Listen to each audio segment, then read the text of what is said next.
Беше рано, призори, когато въздухът над прашните пътища стоеше още хладен, ала тежката миризма на пръст и очакване вече подсказваше, че тоя Петровденски пазар ще надмине всички предишни. Небето едва поруменяваше по краищата си, сякаш някой го бе докоснал с тънка четка, а над нивята лежеше тиха утринна мараня, която се вдигаше бавно, като дъх на земята след дълбок нощен сън.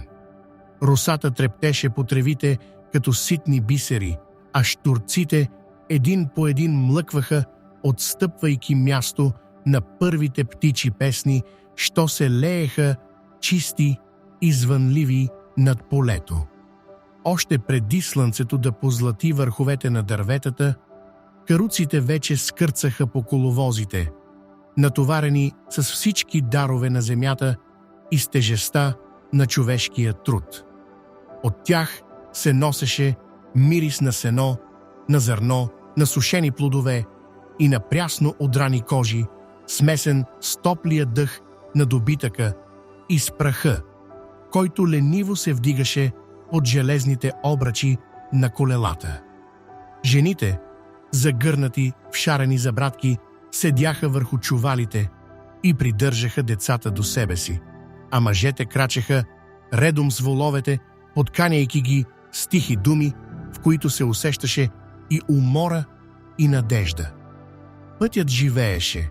Тук някой подсвиркваше, там друг подвикваше, а трети се прекръстваше, сякаш отиваше не на пазар, а на съдба. Железните обръчи се врязваха в сухата пръст, а воловете пристъпваха тежко и равномерно, като че ли и те разбираха значението на този ден. По мегдана ковачите вече подреждаха подкови, лемежи и ножове, що проблясваха като огнени езици под първата светлина.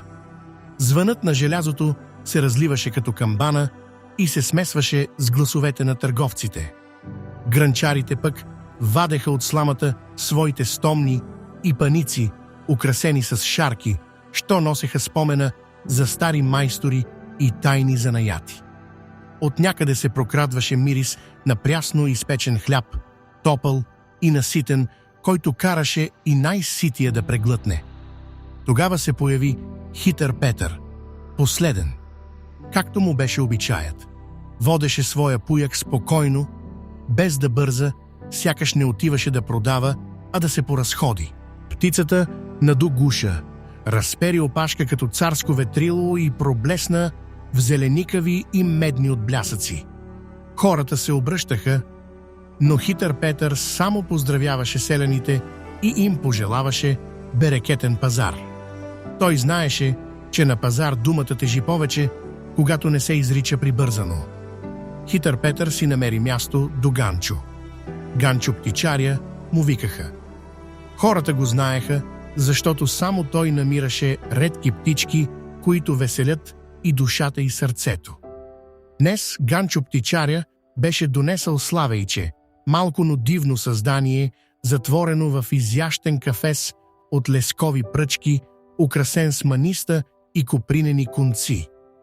Слънцето играеше по тях и хвърляше шарени светлинки, а славеят пееше така, че сякаш самото утро бе намерило глас. «Елате, хора, чуйте небесната музика!» извика Ганчо. Това не е птица, а благословия. Хаджи Стамат пристъпи напред, тежък, внушителен, с поглед на човек, който мери всичко. «Хубаво пее», рече той.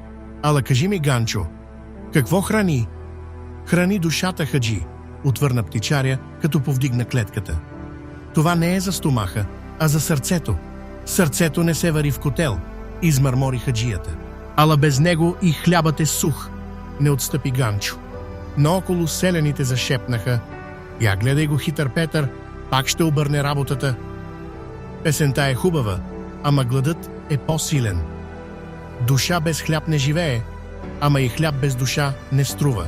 И тогава хитър Петър тихо се обади. «Виж, хаджи, моят пуяк не пее, ала тежи, и когато дойде зима, тежкото остава, а лекото отлита». Тълпата зашумя. Смехове, въздишки, спорове, всичко се смеси. В разгара на този голем спор, когато везните на селското мнение започнаха леко да се накланят към Славея заради една особено красива и сложна песен, която птичето изпя, на площада се появи група конници.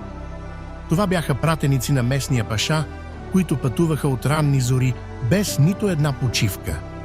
Те пристигнаха покрити с прах и пепел, изнервени от дългия път и най-вече прегладнели до смърт.